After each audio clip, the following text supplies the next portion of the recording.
ஈசா online வாயிலாக ஜோதிட கல்வியை கற்க வந்திருக்கும் மாணவர்கள் அனைவருக்கும் குருஜி ஆர் ராஜேஷ் கண்ணாவின் வணக்கங்கள்.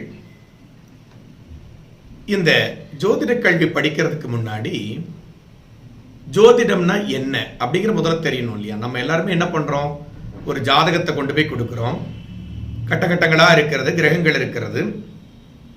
இதை அந்த ஜோதிடர் ஆய்வு செஞ்சுட்டு சில பல பலன்களை எடுத்துரைக்கிறார்.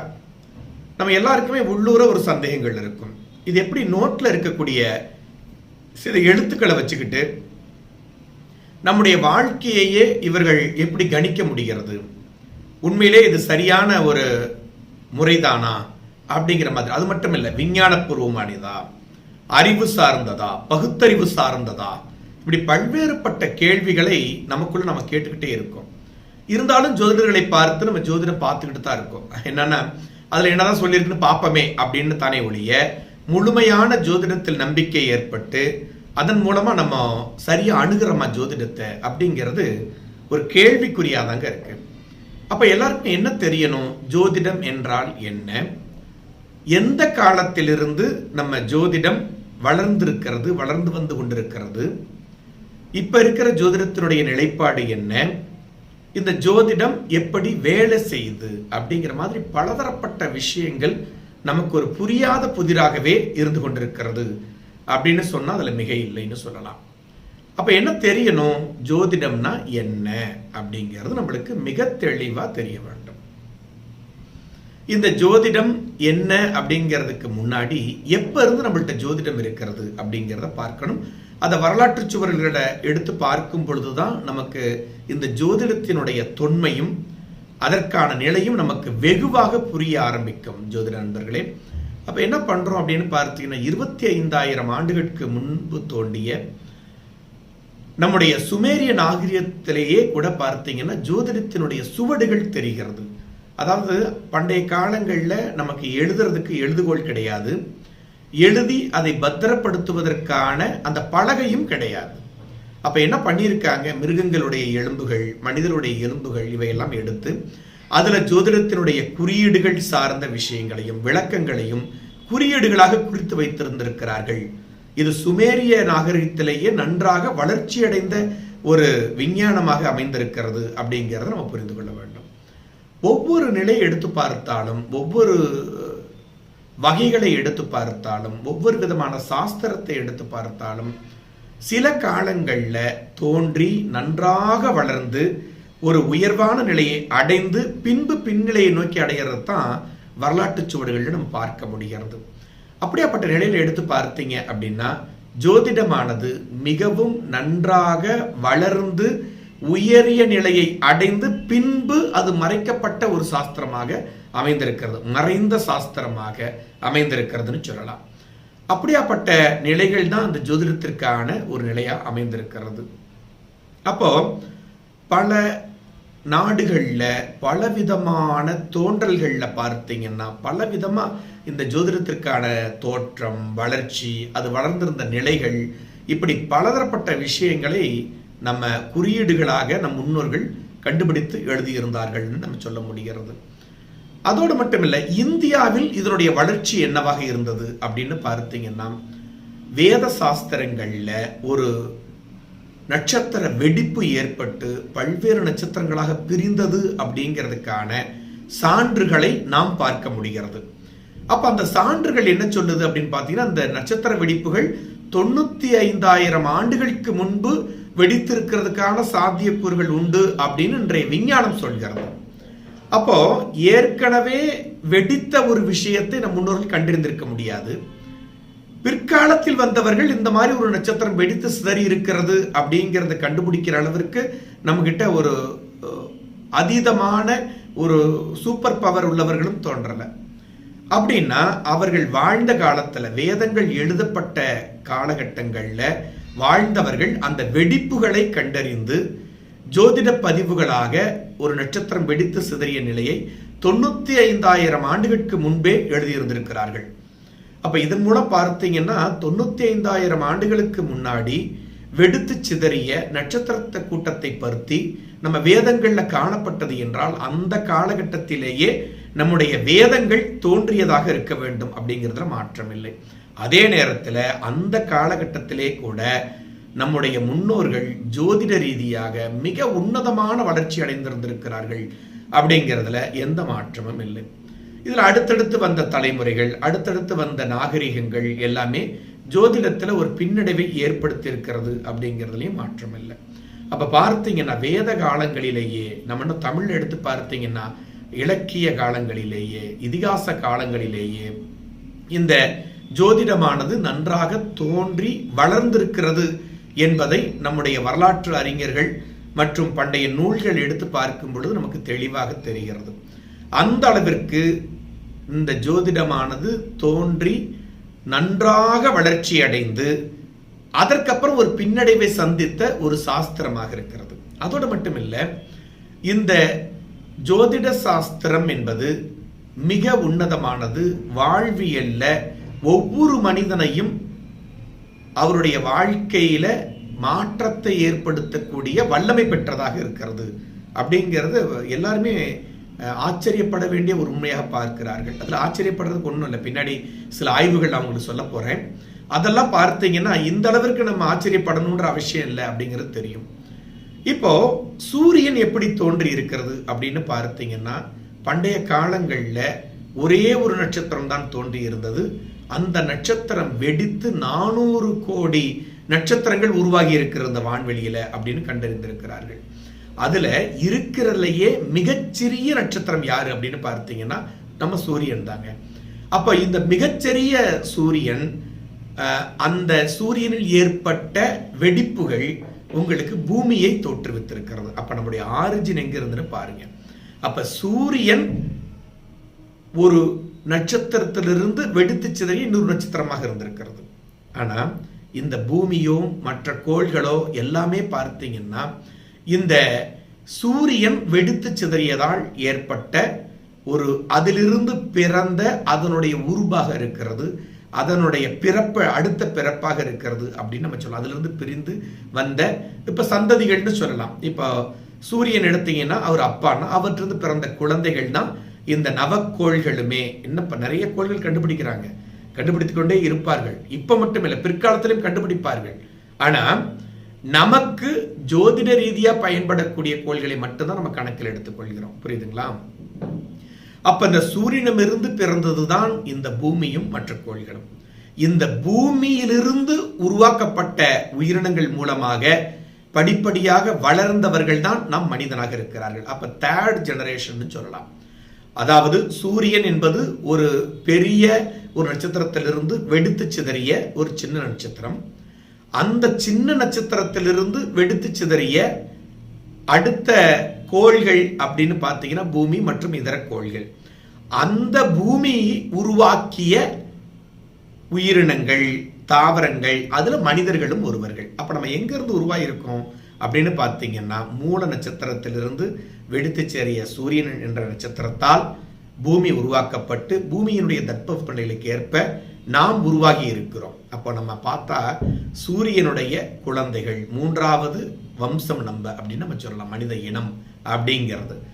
அந்த அளவிற்கு நாம் ஒவ்வொருவருமே ஜோதிடத்தோடு மிக நெருங்கிய ஒரு அற்புதமான தொடர்பை நாம் பெற்றிருக்கிறோம்.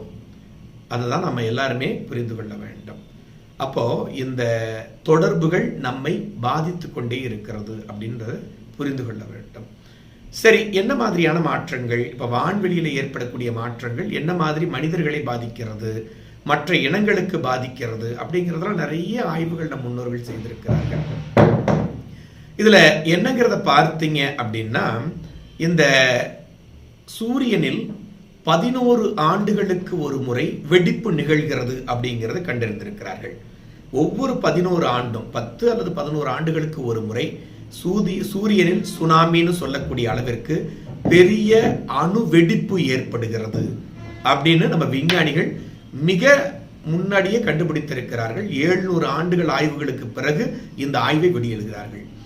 இந்த சூரியனில் எப்பொழுதெல்லாம் இந்த வெடிப்பு ஏற்படுகிறதோ அந்த காலகட்டங்களில் பூமியில் இயற்கை பேரழிவும் இயற்கை சீற்றங்களும் புதிய நோய்களும் கொள்ளை நோய்களும் போர்களும் ஏற்பட்டிருந்திருக்கிறது அப்படிங்கிறது மிகப்பெரிய உண்மை.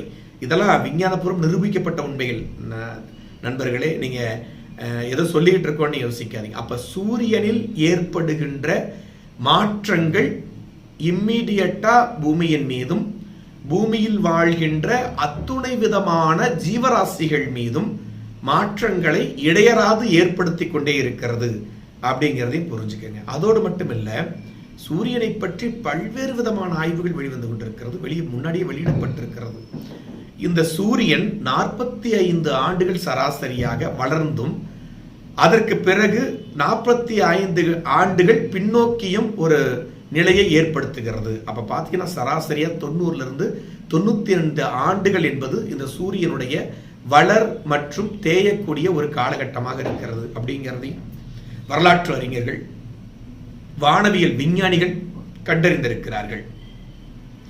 அப்போ இந்த 45 ஆண்டுகள்ல சூரியன் ஒரு உச்ச நிலையை வளரக்கூடிய காலகட்டத்தில் பிறந்தவர்கள் எளிமையாக தம்முடைய வாழ்க்கையை வழிநடத்தி செல்பவர்களாகவும் அத்துணை விதமான சுகங்களையும் பெறக்கூடியவர்களாகவும் நல்ல மாற்றங்களை பெறக்கூடியவர்களாகவும் எளிமையான வாழ்க்கை வாழக்கூடியவர்களாகவும் இருந்திருக்கிறார்கள். அதே நேரத்தில் சூரியன் தேயக்கூடிய அந்த 45 ஆண்டுகளில் பிறந்தவர்கள் ஒவ்வொரு விஷயத்திற்கும் கஷ்டப்பட்டு போராடி, உணவிற்கே போராடி, உரிமைகளுக்காக போராடி ஒரு வாழ்ந்த ஒரு சமூகமாக நம்முடைய மக்கள் சமூகம் இருந்திருக்கிறதுன்னு வரலாற்று சுவடுகளை திருப்பி பார்த்தீங்கன்னா உங்களுக்கு தெரியும். அப்போ அந்த சூரியனுடைய ஏற்படுகின்ற மாற்றங்கள் கூட நாம் இந்த பூமியில் இருக்கிற உயிருள்ள உயிரற்ற தாவரங்கள், உயிரினங்கள், மனிதர்கள் என அனைவர் மீதும் ஒரு மாற்றத்தை ஏற்படுத்துகிறது. இத்தனைக்கு பார்த்தீங்கன்னா பல கோடி மைல்கள் தூரத்தில் உங்களுக்கு சூரியன் இருக்கிறார்.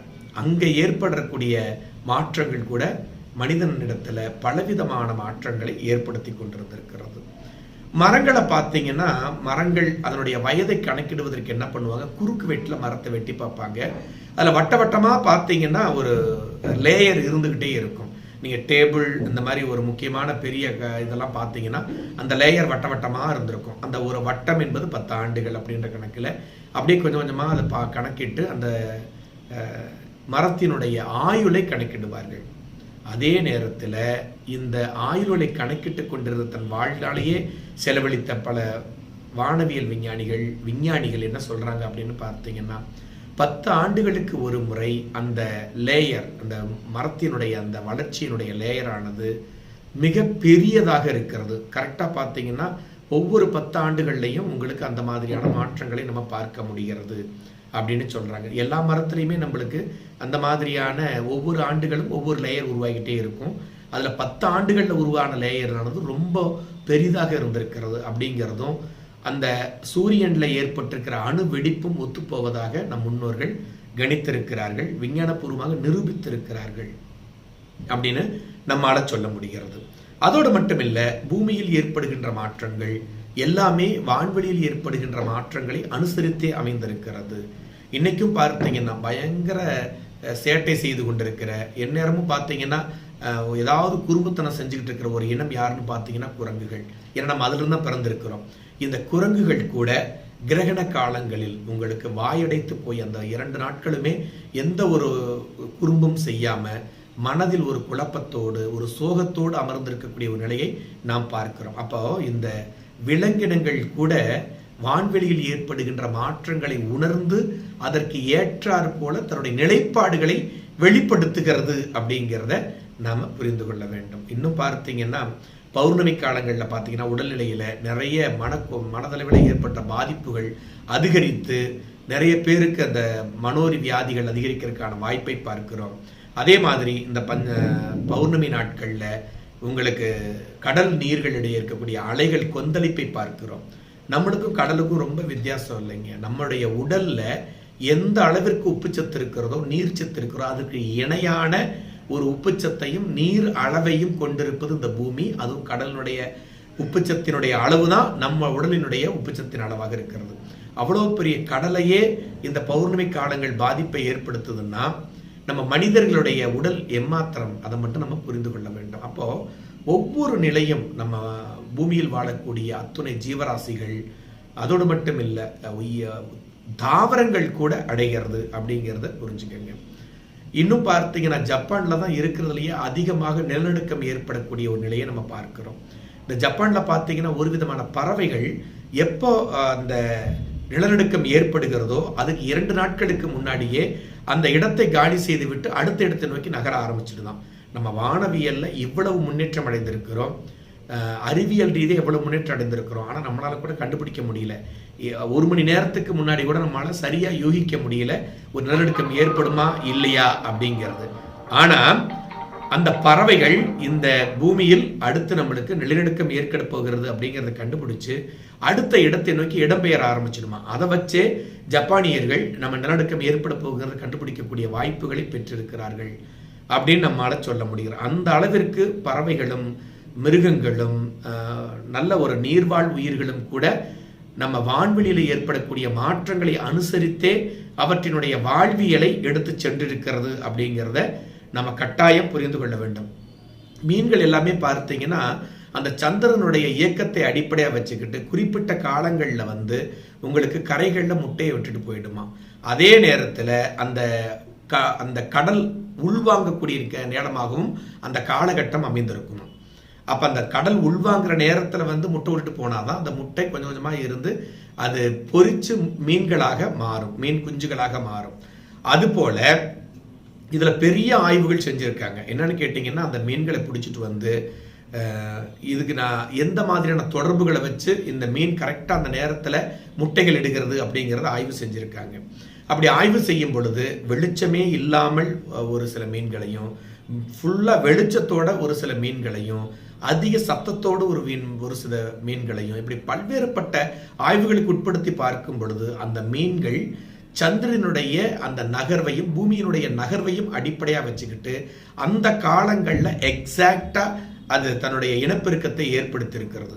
அதற்கு எந்த விதமான ஒரு சமிகையுமே தெரியாது. ஏன்னா தனியாக அடைத்து வைக்கப்பட்டு இந்த தொடர்பே இல்லாமல், எந்த தொடர்பு, வான்வெளியினுடைய தொடர்போ சந்திரனுடைய தொடர்போ பூமியினுடைய தொடர்போ எதுவுமே இல்லாமல் தனியாக ஒரு ரூமில் அடைத்து வைத்து இந்த ஆய்வுகள் செய்திருக்கிறார்கள். ஆனால் அந்த ஆய்வின் முடிவு என்னன்னு பார்த்தீங்கன்னா கரெக்டாக அந்த மீன்கள் எப்படியோ ஒரு தொடர்பை வான்வெளியோடு ஏற்படுத்தி கொண்டு பூமியினுடைய இயக்கம், இந்த சந்திரனுடைய இயக்கம் இவற்றை அடிப்படையாக வச்சுக்கிட்டு கரெக்டாக அந்த காலங்களிலேயே இனப்பெருக்க முட்டையிட்டு அதனுடைய இனப்பெருக்கத்தை ஏற்படுத்தி இருக்கிறது. அந்த அளவிற்கு மீன்களும் கூட வான்வெளியோடு ஏற்படுகின்ற தொடர்பை அனுசரித்து தன்னுடைய வாழ்வாதாரத்தை ஏற்படுத்தியிருக்கிறது.